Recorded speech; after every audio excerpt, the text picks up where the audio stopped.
And তো নতুন একটা ভিডিও ট্রেন্ডিংয়ে যে ভিডিওটা হয়েছে সেই ভিডিওটা তোমাদের সাথে শেয়ার করছি বন্ধুরা, অবশ্যই পুরো ভিডিওটা দেখো। আমরা হচ্ছে গ্লাস নিয়ে নিয়েছি আর একটু হলুদ নিয়ে নিয়েছি। তো প্রথমে আমি এটা জলটা ভরে নেব এক গ্লাস। তো বন্ধুরা এরকম অন্ধকারের রুমে চলে এসেছি। তো প্রথমে ফোনের লাইটটা এখন জ্বালাবো। তো দেখো ফোনটা পাতাবো এভাবে, তারপরে যে গ্লাসটাতে রাখবো।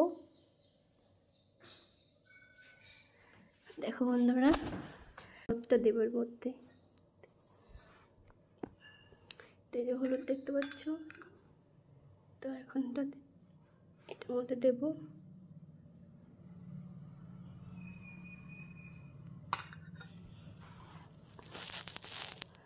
অবশ্যই বলো বন্ধুরা কেমন হয়েছে ভিডিওটা, আর কারা কারা এরকম ভিডিও করেছে অবশ্যই কমেন্ট করে জানিও।